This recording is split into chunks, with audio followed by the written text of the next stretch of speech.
Pertama, saya masih ingat persis. Kalimat pertama yang muncul adalah Assalamualaikum warahmatullahi wabarakatuh.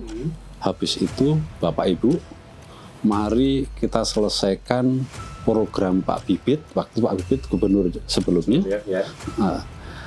Yang belum selesai, program Pak Bibit yang belum selesai, sebaik-baiknya. Saya Mas Ganjar merasa bahwa praktek politik indah itu ada. Dan waktu itu tidak hanya Mas Ganjar, ada beberapa gubernur, bupati, wali kota yang menjalankan politik indah.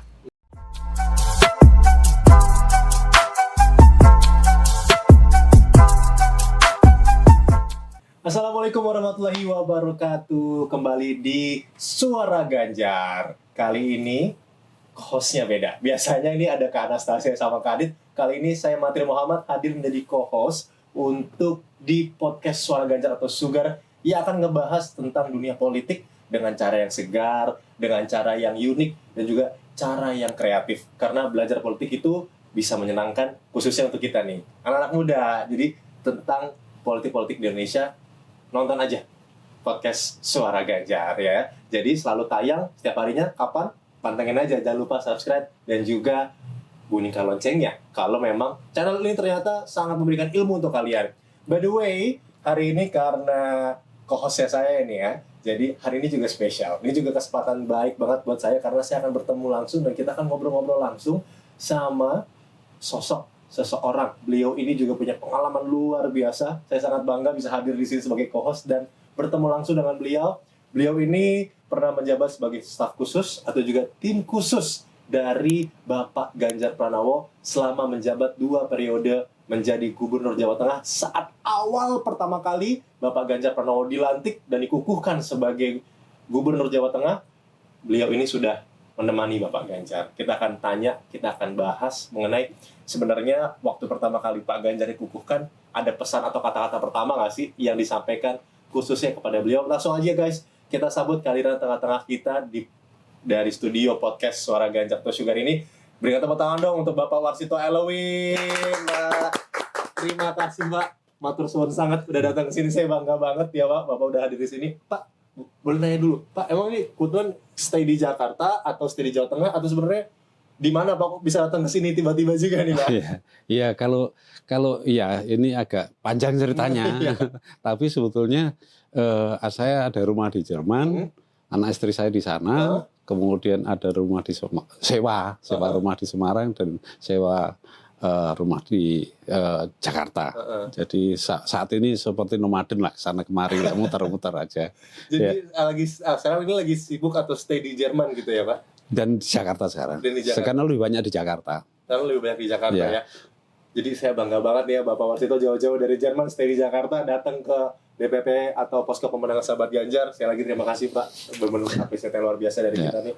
Pak, ngobrol-ngobrol masalah Bapak pertama kali saat menemani Bapak Ganjar waktu saat dikukuhkan pertama kali Pak. Itu bisa ceritain nggak sih Pak, saat waktu itu Pak Ganjar pertama kali dilantik sebagai Gubernur Jawa Tengah dan waktu saat dilantik dan apa yang disampaikan oleh Pak Ganjar kepada Pak Kukuh nih, kepada Bapak Warsito, izin Pak Warsito sendiri, apa Pak yang disampaikan oleh Pak Ganjar sendiri? Iya, itu saya sangat membekas sampai hari ini, jadi nggak terlupakan karena sangat spesial. Sangat spesial sebagai seorang gubernur yang menurut saya waktu itu jadi terasa bahwa ini gubernur yang hebat. Karena apa? Pertama, saya masih ingat persis. Kalimat pertama yang muncul adalah Assalamualaikum warahmatullahi wabarakatuh. Habis itu, Bapak Ibu, mari kita selesaikan program Pak Bibit. Waktu Pak Bibit gubernur sebelumnya. Yang belum selesai, program Pak Bibit yang belum selesai, sebaik-baiknya. Ini menurut saya, makanya saya ingat terus. Karena ini luar biasa. Yang saya nggak tahu, tiba-tiba jadi nggak ingat. Dan memang saya berkenal dengan Mas Ganjar waktu itu ada namanya forum politisi. Jadi forum politisi itu forumnya politisi muda di DPR RI. dari semua partai politik, jadi semua fraksi. Jadi ada forum waktu itu tahun 2005 sampai 2010 minimal saya aktif di situ. Nah, dalam forum politisi itu kita meyakini bahwa ini penting sekali, bahwa politik itu indah. Yang selama ini politik itu dikesankan kotor. Politik itu identik dengan rebutan kekuasaan, politik itu identik dengan akal-akalan, politik itu ya per definisi benar. Tapi tidak hanya itu. Jadi ada definisi politik yang mengatakan bahwa ilmu politik adalah ilmu untuk menyelesaikan problem yang di dalam masyarakat yang terus-menerus berlanjutan. Nah, problem masyarakat itu apa? Kelapar, semua orang lapar tiap hari. Sehat, semua orang pengen sehat. Kemudian kerja, sekolah, pendidikan, semua ini problem-problem banyak sekali. Lingkungan, air bersih, segala macam. Itu problem masyarakat. Itu harus diselesaikan. Ilmu politik itu menyelesaikan problem itu. Jadi ini ilmu positif. Karena ilmu positif, maka dia indah. Karena dia menyelesaikan problem masyarakat. Gitu. Jadi tidak membuat problem pada masyarakat, tapi menyelesaikan problem masyarakat. Nah ini penting sekali. Jadi berpolitik tidak usah takut. Karena politik itu kotor, maka semua menjauh. Saya nggak mau berpolitik. Karena politik kotor itu nggak mau saya. Anaknya mau berpolitik, nggak usah berpolitik. Karena itu kotor, nggak usah. Nah sejak saya Mas Ganjar merasa bahwa praktek politik indah itu ada. Dan waktu itu tidak hanya Mas Ganjar. Ada beberapa gubernur, bupati, wali kota yang mau menjalankan politik indah. Ya, waktu itu ada Bu Risma, ada banyak yang lain lah gitu. Nah itu ada trennya dan itu senang sekali karena tidak harus takut pada politik karena politik itu indah. Nah dengan begitu sekarang sudah mulai banyak diketahui. Sekarang diketahui bahwa politik dulu enggak, dulu kan disalahpahami. Nah sejak itu ini ternyata bisa. Politik itu memberikan solusi pada masyarakat itu bisa. Setuju Pak. Ya, itu yang kemudian saya senang. Iya. Karena politik itu sendiri sebenarnya sekarang adalah alat atau kendaraan bisa dibilang untuk menyelesaikan problematika yang kita rasakan sejauh ini ya Pak ya. Iya. Contoh lah, saya pribadi misalkan, saya punya problematika ketika di daerah saya kekurangan air bersih, contoh misalnya. Iya. Ya saya harus bertemu siapa dengan pemerintah setempat, berarti seperti itu sebagai anak muda ya. Ya juga gini, umpamanya problem masyarakat itu adalah pendidikan ini penting. Bangsa Indonesia itu pendidikan penting, umpamanya. Atau SDM. Kemudian dananya, APBN-nya dialokasikan lebih banyak untuk pengembangan SDM. Digitalisasi penting, berarti ini nanti anggaran untuk digitalisasi penting. Terus kemudian ini pangan penting atau energi penting, itu dialokasikan sana. Itulah solusi. Jadi ada prioritas-prioritas untuk menyelesaikan solusi yang problem yang terberat dalam masyarakat apa itu. Dulu kan pernah ada, ini pendidikan penting, semua anggaran untuk pendidikan 20% kayak gitu. Nah ini nanti kesehatan penting, maka anggaran penting. Itu untuk menyelesaikan problem masyarakat. Dan itu yang menentukan adalah politisinya.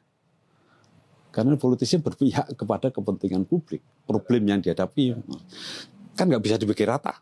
Ada prioritas, itulah menyelesaikan problem. Jadi problem yang utama sekarang ini problem mungkin nanti pangan dan energi atau kemudian SDM, digitalisasi gitu ya. Nah, problem sebelum Pak Ganjar Pak yang sudah ada dan Pak Ganjar ibaratnya nih kalau bahasa kita tuh kayak ya kita yang ketibanan nih gitu kan jadinya. Itu apa Pak dari sebelumnya gubernur sebelumnya sehingga Pak Ganjar memutuskan atau kata-kata yang sampai saat ini Bapak selalu ingat kita lanjutkan yang kemarin programnya. Maka kalau ada masalah kita selesaikan. Itu kan berarti tidak ada politik balas dendam dong Pak ya. Biasanya kalau ada politik kayak pemimpin yang baru, peraturan yang baru, the new rules gitu kan. Apalagi peraturan baru udah gitu, kebijakan baru dengan gaya baru. Tapi ini Pak Ganjar kalau dari penjelasan Bapak tadi nggak begitu ternyata. Nah itu apa sebelumnya masalah yang ada sehingga Pak Ganjar dilanjutkan hingga jadi masalah itu jadi sebuah solusi yang akhirnya selesai gitu kan? Ya, jadi memang itu yang saya pahami Mas Ganjar, saya kenal Mas Ganjar bahwa politik itu tidak boleh mulai dari nol. Dia harus mulai dari apa adanya. Karena dia harus menyelesaikan problemnya apa adanya. Jadi tidak mulai dari saya punya ide tiba-tiba apa gitu. Itu yang nggak bisa. Karena itu apapun yang terjadi itu pemerintahan sebelumnya itu pemerintahan yang terpilih secara objektif. Faktanya didukung oleh mayoritas pemilih gitu. Jadi kita tidak boleh mulai dari nol, tapi mulai yang ada. Itu yang saya suka sama Mas Ganjar. Tetapi bukan berarti meneruskan saja. Jadi ada banyak problem yang kemudian dicek. Umpamanya waktu itu Mas Ganjar yang prioritas penting waktu itu adalah jalannya rusak. Ya, infrastruktur ya Pak ya. Jalannya rusak. Kemudian ada banyak KKN. itu pertama, maka dua program itu pegang kencang sama Mas Ganjar. Nah, kan usaha untuk memberantas korupsi juga tidak dari Mas Ganjar saja, sudah ada mulai, tapi kurang maksimal. Usaha untuk memperbaiki jalan pasti ada, tapi kan berbeda. Jadi tetap aja dilanjutkan, tapi dengan penekanan yang lebih kuat, dengan usaha-usaha yang lebih sistematis, terukur, sustain kayak gitu-gitu, sehingga tidak selesai begitu aja. Jadi tidak ad hoc sifatnya. Nah, jadi yang saya suka Mas Ganjar, karena Mas Ganjar itu bekerja secara konsepsional. Jadi tidak spontan sesuai dengan saya mau ini terbikin ini, saya mau ini bikin, tapi enggak. Jadi ini problemnya apa dikenali, terus kemudian dicarikan solusinya. Waktu itu ketika Mas Ganjar gubernur pertama kan 2013, hancur jalan Jawa Tengah itu. Jadi ada istilah kalau dari Jawa Barat mau masuk Jawa Tengah itu kalau bangun tidur berarti udah Jawa Tengah gitu. Jalannya rusak gitu. Ya. Di Jawa Barat lagi tenang-tenang pas udah sampai tengah nih gitu. Iya, itu betul terjadi. Dan memang betul hancur betul gitu. Nah, Mas Ganjar pertama yang dibongkar ada anggaran untuk perbaikan jalan dinaikkan.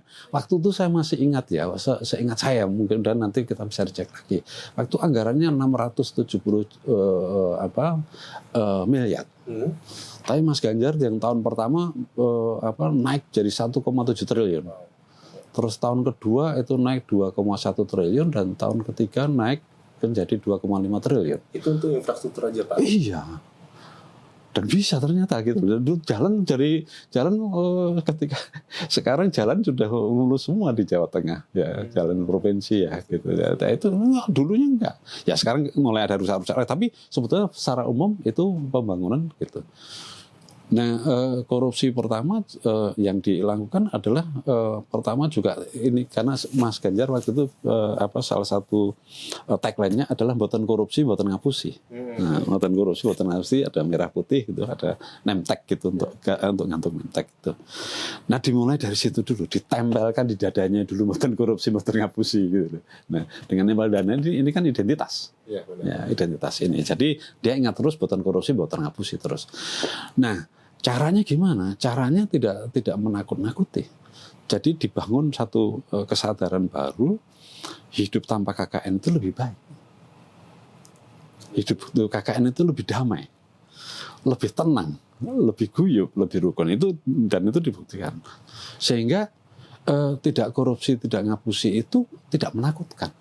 Itu sesuatu yang menyenangkan, sesuatu yang indah. Itu gitu. Nah, kemudian langkah-langkahnya transparansinya dibuat, ada laporan secara terbuka, ada lapor bisa komunikasi dibuka, semacam ada pertanggungjawabannya ya. Itu juga dibuka ya. Akuntabilitasnya gitu. Jadi itu sehingga lama-lama orang nyaman. Tidak lagi main di bawah, di belakang-belakang, tapi semua ditaruh di depan, aman gitu. Prosesnya tentu tidak semudah yang diceritakan gitu, panjang sekali, tapi banyak orang yang datang ke saya merasa bahwa Pak Warsito sejak Pak Ganjar tidur saya nyenyak gitu. Oh iya Pak? Iya. Itu dari kalangan apa Pak? Maksudnya para kepala dinas waktu ada kepala dinas yang bicara sama itu, tidak hanya satu. Tidur saya nyenyak. Kenapa Pak tidak nyenyak? Gitu. Ya saya tidak harus nyetor ke atas, saya tidak harus narikin setoran dari bawah, saya harus di tas saya nggak harus ada uang terus dulu gitu. Jadi apapun lah, tapi itu yang membuat dia tidurnya nyenyak, nggak ada target-target gitu. Jadi dia kerja aja. Dia kerja sesuai dengan kompetensinya, sesuai dengan ini, tanpa harus capek-capek ngapa-ngapain. Baik. Ya. Karena selama ini bahasa paling gampangnya adalah pungli ya Pak. Jadi even dalam artian kalau kita ingin melancarkan segala sesuatu, ya mohon maaf ya, kadang ya Masih gitu ya. Nah itu bahkan nih sempat viral juga dulu Pak Ganjar waktu datang ke Jembatan Timbang, bukan sih Pak? Iya. Juga viral sampai ke beberapa meja, mungkin dilihat tuh kok kasar banget sih. Tapi itu adalah proses nggak sih Pak kalau untuk menjelaskan segala sesuatu yang memang sudah terjadi bertahun gitu Pak? Iya, panjang sekali kan. Kalau dalam sesekat itu kan Mas Ganjar marah itu kan tidak tiap hari. Iya. Selama 10 tahun kan satu-satunya di situ ya. Jadi tidak bisa bilang dimarah terus. Iya. Kan kayak sekali aja. Dan itu kalau memang karena tertangkap basah dan langsung. Dan itu efek itu betul ya. Jadi kan jadi seolah-olah kan itu tiap hari marah ya, enggak lah. Enggak ada, itu satu-satunya yang saya tahu ya. Pak 10 tahun Bapak udah ikut, itu satu-satunya yang Pak Ganjar marah di depan Bapak gitu ya, lihat Bapak. Enggak di depan saya, di depan publik. Depan publik. Kalau depan saya ya enggak penting kan. Tapi di depan publik bahwa itu enggak, dan banyak yang tidak marahnya. Banyak yang adem. Kalau Mas Ganjar itu berbicara kepada petani akan sama dengan berbicara dengan menteri, akan jadi kehangatannya sama. Jadi dia nggak membedakan antara berbicara dengan petani atau berbicara dengan Pak Menteri. Tentu respect ada gitu. Tapi nggak harus dibuat-buat, nggak harus berbeda gitu. Itu menurut saya yang gitu. Yang kedua juga menurut saya penting itu ketika berbicara tentang rakyat yang miskin, yang tidak berdaya, tidak itu betul-betul lurus. Dia nggak belok-belok. Tetapi ketika Mas Ganjar itu membantu yang kecil, itu tidak anti yang besar. Baik. Ya, jadi dia ajak yang besar untuk bersama-sama bantu yang kecil, gitu. Oke. Jadi bedanya di situ. Biasanya dulu kita aktivis selalu bilang, wah kalau membela petani itu mesti anti pengusaha, anti yang gitu. Nah, karena bertabrakan gitu ya. Nah, sekarang di manage, sehingga dia kalau tidak diikut membantu nanti jadi membantu rakyat kecil itu sebetulnya menyelamatkan semuanya. Karena kalau tidak dibantu kan ini jaraknya terlalu jauh. Kalau jarak terlalu jauh itu mudah diprovokasi. Tuh pemerintahnya nggak bagus gitu, itunya nggak bagus gitu. Nah, akhirnya terjadi clash sosial. Iya. Oleh karena itu kita harus selamatkan mereka. Jadi ketika mereka ikut tumbuh, ekonomi bagus, ketika diprovokasi, kamu ya nggak jelas gitu. Dia nggak mau. Nah, oleh karena itu kita jadi membantu yang kecil itu sebetulnya menyelamatkan kita semua dalam jangka menengah dan jangka panjang. Baik, karena apa? Ya karena ini tenang, dia nggak mudah diprovokasi. Iya. Kalau rakyat itu tumbuh, rakyat itu sejahtera, lah kan nggak mau diprovokasi, ngapain dibuat-buat. Iya. Tetapi kalau ini miskin di sana tuh kaya. Iya. Wah ini nggak bisa ini. Iya tuh, itu di sana kaya, kamu nggak bisa lah gitu. Tapi kalau sama-sama ikut tumbuh, dia sejahtera, dia yang kamu ya nggak jelas gitu. Kesejahteraan yang merata gitu Pak ya berarti ya? Iya, merata itu artinya berarti sama, ya, atau proporsional ya. Jadi proporsional itu ya, kan tidak semua orang pengen hidup kaya. Kan ada banyak orang kita itu, ya hidup begitu, yang penting mampir kan ada juga. Kita harus hormati. Tapi kalau ada orang kaya juga kita hormati juga. Yang tidak boleh itu caranya kaya apa? Ya. Kalau dia caranya kaya kriminal itu ya nggak boleh. Tapi kalau mau kaya boleh-boleh saja. Caranya kalau kriminal, yang tidak boleh itu kalau kriminal tindakannya merugikan orang lain, begitu nggak boleh. Tetapi kalau kaya boleh. Tetapi kalau ada orang hidup ala kadarnya saja, boleh saja. Jadi tidak semua orang pengen hidup kaya raya semua, nggak ada. Di masyarakat kita kan kita tahu. Nah cukup lah, yang penting tenang, bisa makan cukup, bisa sekolahkan anak, bisa ikut piknik sebentar, bisa ini, hidupnya bahagia. Tapi ada yang mau kaya, ya kalau nggak gitu nggak maju. Ya, gitu. Jadi harus ada balance. Ya setuju Pak. Jadi sebenarnya gini, berarti Pak Ganjar selama ini memang kalau untuk bertemu dengan masyarakat dengan problematika yang ada di bawah, itu berarti tidak hanya berkomunikasi dengan di bawah, tapi di atas juga diajak rembuk bareng gitu Pak. Itu yang luar biasa, karena Mas Ganjar itu mempunyai kompetensi sosial yang tinggi. Jadi kompetensi akademik pasti punya karena sarjana, ya. Tapi kompetensi sosial. Jadi kompetensi sosial itu bisa berkomunikasi dengan semua pihak. Semakin dia bisa berkomunikasi dengan banyak pihak, itu semakin kompetensi sosialnya tinggi. Mas Ganjar bisa berkomunikasi dengan nyaman dengan Pak Presiden, dengan Menteri, dengan petani, dengan bupati, dengan wali kota, dengan koleganya gubernur, bisa komunikasi nyaman ya. Saya pikir ini kompetensi sosial yang tinggi.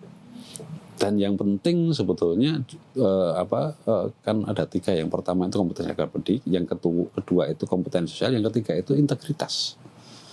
Dan integritasnya sudah clear. Integritas itu apa? Integritas itu ada 4. Yang pertama itu adalah dia jujur. Jujur udah punya integritas belum? Kalau dia nggak berani, jujur takut-takutan, nggak punya integritas juga. Jadi jujur dan berani. Sudah jujur dan berani, sudah berintegritas belum? Kalau dia nggak bertanggung jawab, berani aja gitu, ya dia belum berintegritas. Jadi jujur, berani, tanggung jawab. Jujur udah berintegritas belum? Berpihak pada yang lemah. Jadi kalau dia berpihak pada yang kaya, berpihak yang punya ini, dia tidak punya integritas. Punya integritas itu kalau dia berpihak pada yang kecil, yang tidak berdaya, yang lemah ini. Nah, hebatnya Mas Ganjar, dia tidak anti yang besar. Jadi berpihak yang lemah, tapi tidak anti yang besar. Ini menurut saya yang luar biasa. Ini saya senang sekali. Dan ini kalau ibarat sebuah satu paket, ini paket lengkap nih. Luar biasa. Makanya saya senang sekali. Saya senang sekali mendukung beliau. Ini karena itu kalau menurut saya itu indah. Berpolitik itu indah. Sampai rasa indah juga gitu. Iya, kita indah. Semua itu indah. Itu indah. Kenapa waktu itu indah? Tapi ada nggak sih Pak contoh kasus yang di mana yang di bawah ini cukup yang tadinya tidak mempercayai Pak Ganjar? Ada satu contoh kasus nggak Pak? Tidak mempercayai Pak Ganjar, misalnya berarti Pak Ganjar pemimpin ini nggak mungkin bisa menyelesaikan masalah ini di bawah. Tapi giliran sudah dipertemukan dengan sosok-sosok yang besar atau dengan tidak antipati dengan yang atas, itu akhirnya dipertemukan, akhirnya mereka baik ternyata ada solusinya begini. Ada nggak satu contoh kasusnya Pak? Iya banyak kan, banyak program, banyak kayak bandara di Ahmad Yani dulu kan susah mau diperbaiki itu nggak jadi. Bandara berarti. Okay. Bandara itu ketika Mas Ganjar hadir bisa berkomunikasi dengan semua pihak yang terlibat dalam situ, akhirnya bisa bandara direalisasikan jadi bandara Ahmad Yani itu udah bagus. Itu satu contoh. Yang kemudian yang lain juga tentang jalan. Dulu nggak percaya ketika Mas Ganjar bilang nanti kalau saya jadi gubernur akan saya perbaiki jalan, ya duitnya dari mana? Gimana caranya gitu? Gak bisa lah gitu. Tapi ternyata bisa gitu. Itu udah terbukti bisa. Tapi ketika bisa kan orang lupa ngasih lagi. Akhirnya ya udah nikmati aja fasilitasnya gitu kan. Udah jadi ini gitu kan. Tapi masalah birokrasi nih Pak. Aku sebenarnya kita ini kayak saya pribadi ya, atau teman-teman yang lagi nonton dari Suara Ganjar, ingin sekali punya pemimpin yang punya birokrasi dan juga cara berkomunikasi dengan segala pihak itu baik. Dan apa birokrasi yang dilakukan Pak Ganjar dengan komunikasi yang tadinya mungkin buruk bisa jadi baik di birokrasi komunikasi yang dilakukan? Ya, yang pertama adalah dibuka ruang, ya birokrasi itu terbuka ruangnya untuk semua, untuk maju, untuk berkontribusi, untuk berdedikasi. Itu ruangnya dibuka dulu. Jadi berlaku untuk semua, tidak hanya untuk yang orang dekat Mas Ganjar, tapi untuk semua. Dibuka untuk semua sehingga semua punya peluang untuk mengabdi, untuk memberikan yang terbaik bagi Jawa Tengah. Itu diberi ruang dulu. Jadi tidak hanya diberi ruang yang dekat saja, tapi semua.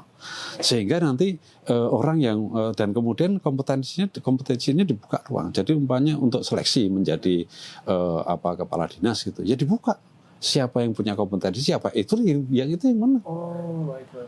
Jadi kalau beberapa bilang, kalau bukan Pak Ganjar, saya nggak mungkin jadi kepala dinas karena nggak kedekatan biasanya gitu loh.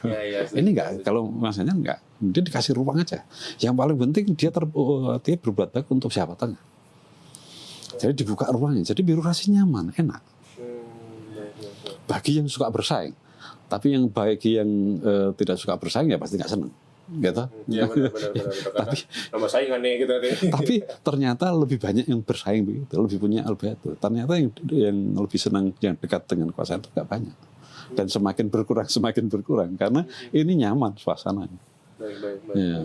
Jadi gini Pak, kalau ibaratnya kita juga kayak contoh masuk ke salah satu, ya kita sebutlah ke dunia pendidikan kayak saya bakal kalah nih, dia mah orangnya kaya, ada orang dalam punya dosen ini, tapi akhirnya dia bisa masuk ke perguruan tinggi yang mungkin diimpikan dengan cara bersaing yang sehat gitu Pak. Iya, dan itulah kemudian di birokrasi desa ada harapan. Iya. Loh, kalau saya bekerja dengan baik, saya bekerja berprestasi supaya itu saya punya peluang untuk naik. Benar. Jadi ada antusiasme baru, ada harapan baru. Iya. Itu yang saya pikir penting ya. Yang ketika itu ruangnya dibuka itu penting, mobilisasi ke atas itu nyaman. Dan itu berdampak kepada pembangunan yang lebih baik. Baik.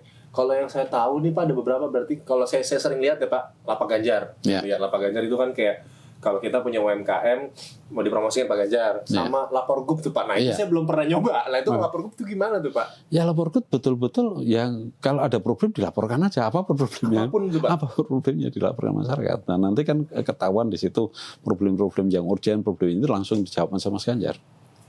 Oke. Iya, langsung itu. Jadi kadang-kadang kalau ada umpamanya baru dipungut biaya apa gitu, terus kemudian bayaran umpamanya gitu lo langsung diurus, langsung kamu datangin, kamu langsung ditelepon dikembalikan gitu.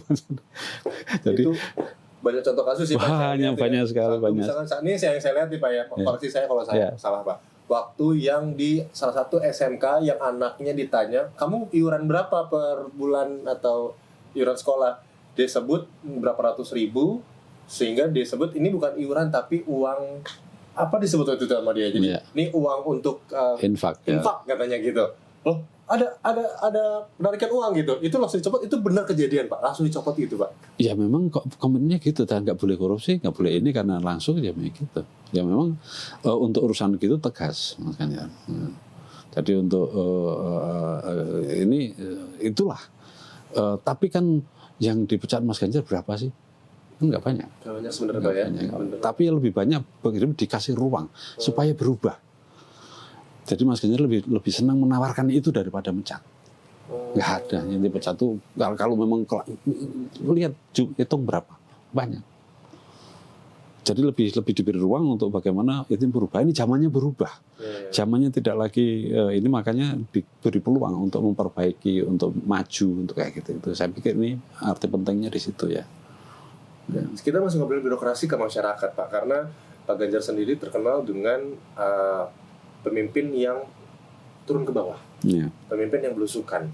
Nah, ini sebenarnya memang cara kepemimpinan Pak Ganjar dari awal yang seperti ini, atau memang cara ini yang memang harus dilakukan khususnya di Jawa Tengah atau di Indonesia bisa dilakukan cara seperti ini Pak? Iya kan, Mas Ganjar memberikan contoh. Mas Ganjar memberikan contoh turun ke desa-desa. Itu kalau Mas Ganjar tidak ada acara, biasanya hari Rabu dan Kamis itu turun ke desa, tidak di Semarang. Selalu jadwalnya selalu di situ? Ya, Rabu Kamis biasanya. Ya, dari apa itu. Nah, itu diajak birokrasi. Sehingga birokrasi tahu mengenali problem masyarakat langsung. Nah, jadi ketika itu ngumpul, biasanya kan masyarakat itu terus ngumpul, kalau di rumah warga pada ngumpul, ngobrol-ngobrol begitu. Terus kalau ada problem gitu, itu sama Pak Kepala Dinas gimana? Itu terus langsung aja diketemukan begitu. Iya, jadi langsung ketemu. Jadi ketemu belajar gitu. Nah, ketika itu terjadi pertemuan dan itu menarik. Jadi birokrasi jadi ternyata bisa ya. So simple menyelesaikan problem masyarakat itu, datang langsung, kemudian dibicarakan problemnya, dicarikan solusinya. Kan dia ada anggaran, kalau anggaran tahun ini nggak bisa, nanti anggaran tahun depan ya, kayak gitu. Jadi bisa. Tapi kan pengalaman yang langsung, sehingga membuat birokrasi jadi ternyata rakyat itu tidak hanya minta duit tok, diberi solusi juga sudah senang, kayak gitu loh. Ada ide-ide yang dikembangkan macam-macam. Itu yang membuat relasi birokrasi dan masyarakat berubah. Ketika itu terjadi begitu, dan kemudian nanti berapa lama Pak Kepala Dinas? Nanti seminggu Pak, dicatat ya. Seminggu nanti gitu, seminggu ya gitu gitu. Dan ketika dan begitu seminggu selesai betul, jadi respect masyarakat.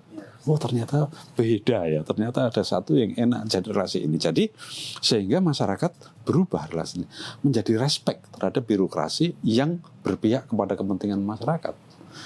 Jadi itu yang masyarakat jadi respect. Dan di lain pihak itu memberi ruang dengan kayak gitu, Mas Ganjar memberi ruang kepada masyarakat untuk berpartisipasi langsung menyelesaikan problem-problem mereka dengan membicarakan itu, ya kan? Karena berpartisipasi langsung. Oh, karena itu, oh ini kayak gini, itu kayak gitu. Ada problem nelayan, ada problem jaringan, ada problem macam-macam. Nah, dan nelayan sama UMKM sama macam-macam. Jadi itu selalu banyak macam-macam.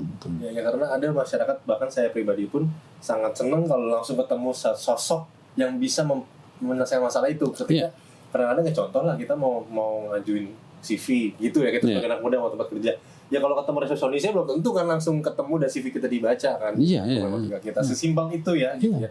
Nah, Pak, tapi berarti Selasa Kamis itu Rabu Kamis itu juga ikut Rabu Kamis ya Pak. Ya. Rabu Kamis itu Pak Waras itu juga ikut berarti ikut belusukan ikut. Dulu sering ikut. Dulu ikut tuh ya awal ikut. Ya, kemudian kan banyak ganti yang ikut kan gantian gitu. Saya sering karena saya menikmati betul dialog dengan dialognya Mas Ganjar, birokrasi dengan masyarakat itu saya menikmati persis karena ini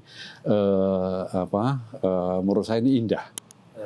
Karena ada problem-problem yang langsung diselesaikan, dicari solusinya, tidak berdele-dele. Itu model-model terobosan, bukan berarti memangkas birokrasi, enggak. Tapi ini penting justru ini menjemput bola. Benar. Itu ketemu bola itu dan itu sama nyaman. Kenapa kalau bisa diselesaikan gitu? Kenapa harus? Yang orang tidak tahu adalah pemilu itu sesungguhnya dalam sistem demokrasi adalah instrumennya pemilih, instrumen rakyat dalam memilih untuk mendapatkan pemimpin yang terbaik bagi rakyat itu sendiri. Ya sebetulnya keperpihakannya kepada yang lemah dan kepada yang tidak berdaya, tapi tanpa anti yang kuat. Jadi menyelesaikan problem tanpa membuat problem baru. Ya itu saya pikir